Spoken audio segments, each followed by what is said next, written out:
Hello everyone, welcome back to my YouTube channel. आज हम बात करेंगे वीएमएस टीएमटी कंपनी के आईपीओ के बारे में।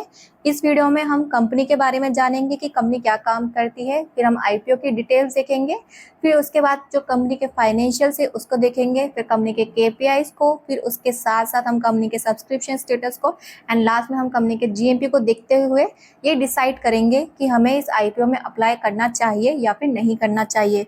तो आप ये वीडियो लास्ट तक बिना स्किप करिए देखते रहिएगा ताकि आप कोई भी इंपॉर्टेंट इन्फॉर्मेशन मिस ना करें। तो चलिए शुरू करते हैं आज की वीडियो। सबसे पहले चलते हैं इस आईपीओ के जो कंपनी की डिटेल्स है उस पर।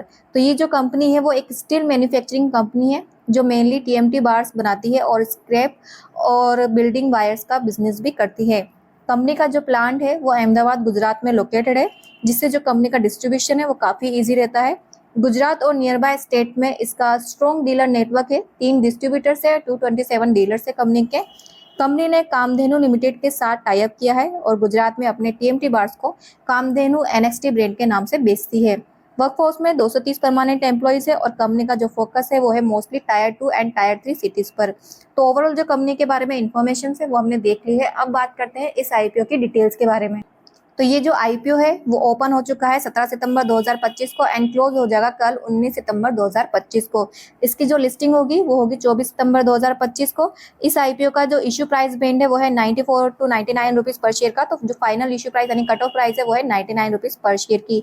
एक लॉट 150 शेयर का है। जो इस आईपीओ का टोटल इश्यू साइज है वो है 148.50 करोड़ का, जो पूरा का पूरा फ्रेश इश्यू है। इस आईपीओ का जो मिनिमम इन्वेस्टमेंट अमाउंट है वो है 14,850 का, यानी कि अगर आपको इस आईपीओ में अप्लाई करना है तो आपको 14,850 का मिनिमम इन्वेस्टमेंट करना होगा।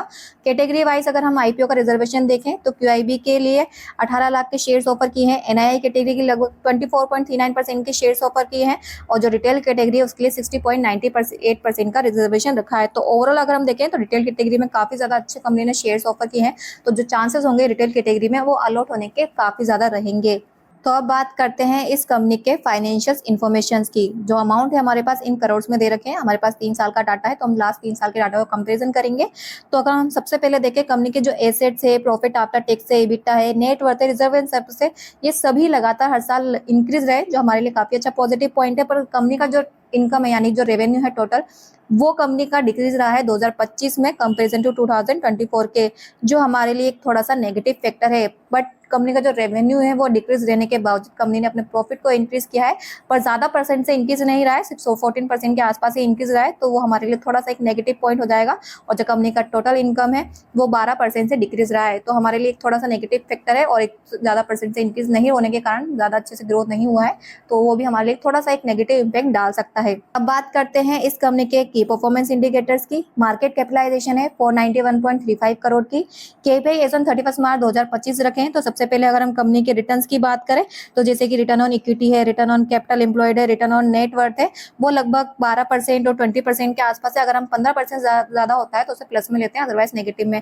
यहाँ पे रिटर्न ऑन नेट वर्थ है कंपनी का 20 प्लस में, और ये है हमारे लिए रिटर्न ऑन कैपिटल एम्प्लॉयड जो है 15 से कम है, तो हम उसको नेगेटिव में ही लेकर चलेंगे।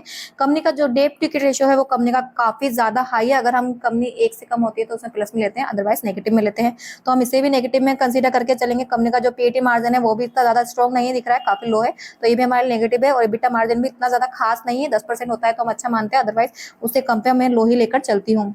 अब बात करते हैं कंपनी के सब्सक्रिप्शन स्टेटस की। तो आज जब ये वीडियो रिकॉर्ड हो रही है उस समय जो कंपनी का सब्सक्रिप्शन स्टेटस चल रहा है, जो 18 सितंबर 2025 को क्यूआईबी ओवर सब्सक्रिप्शन चल रही है 7.10 से। तो ओवरऑल अगर हम देखें कंपनी की सब्सक्रिप्शन स्टेटस वो सारी कैटेगरी में ओवर चल रहा है, जो हमारे लिए पॉजिटिव फैक्टर है। बात करते हैं इस आईपीओ के जीएमपी के बारे में। तो आज जब ये वीडियो रिकॉर्ड हो रही है उस समय जो इस आईपीओ का करंट जीएमपी चल रहा है 22.22%। वैसे तो मेन बोर्ड आईपीओ के अकॉर्डिंग इतना ज्यादा खास जीएमपी नहीं है, तो अगर इस जीएमपी के अकॉर्डिंग हम प्रॉफिट की बात करें, अगर ये इसी जीएमपी के आसपास 20 से 30% के आसपास मार्केट में लिस्टेड होता है तो हमें 33,000 के आसपास का 3300 के आसपास का प्रॉफिट होने के चांसेस रहेंगे। मेन बोर्ड आईपीओ के अकॉर्डिंग जो प्रॉफिट है वो काफी सही है, तो इस आईपीओ में अप्लाई करना है या नहीं, इसके रिगार्डिंग मैंने मेरे लिए जो है अपना फाइनल डिसीजन बना लिया है। एक तो जो मेन बोर्ड आईपीओ होते हैं उसमें रिस्क जो है कम होता है, तो अगर जैसे कि अगर जब मार्केट जिस दिन आईपीओ लिस्टेड हो रहा है उस दिन मार्केट अच्छा रहता है तो हमें 3,000 के आसपास का प्रॉफिट होने के चांसेस होंगे। पर कंपनी की जो फाइनेंशियल सेक्टर वगैरह है वो इतने ज्यादा स्ट्रॉन्ग नहीं है, तो उस बेसिस पे थोड़ा सा रिस्क है इस आईपीओ में अप्लाई करने का। अगर मार्केट क्रैश होता है तो आपको नेगेटिव भी दे सकते हैं, पर ज्यादा लॉस नहीं होगा कंपेरिजन टू जो एसएमई आईपीओ में होता है उसके अकॉर्डिंग। तो मैं ये रिस्क लेने को तैयार हूँ। कंपनी के जो फाइनेंशियल फैक्टर वगैरह है वो इतना ज्यादा स्ट्रॉन्ग नहीं है, पर कंपनी का जो जीएमपी है नॉर्मल है, 20 से 30% के बीच में है। हो सकता है कि आगे जाके और भी इंक्रीज हो जाए। तो बट अगर मार्केट क्रैश होता है तो मुझे लॉस होने के चांसेस भी होंगे। तो मैं लॉस होने के चांसेस को कंसीडर करके ही इस आईपीओ में अप्लाई करने का अपने लिए डिसीजन ले रही हूँ। पर आप लोगों को जो अपने लिए डिसीजन लेना है वो खुद लेना है। मेरा ये जो डिसीजन है सिर्फ मेरे लिए, आपके लिए नहीं है। आपको सारे पॉइंट्स को कंसीडर करते हुए, सारे रिस्क फैक्टर को कंसीडर करके ही किसी भी आईपीओ में अप्लाई करें, क्योंकि जो फाइनल डिसीजन होगा वो आपका होगा, जो फाइनल रिस्क होगा वो भी आपका ही होगा।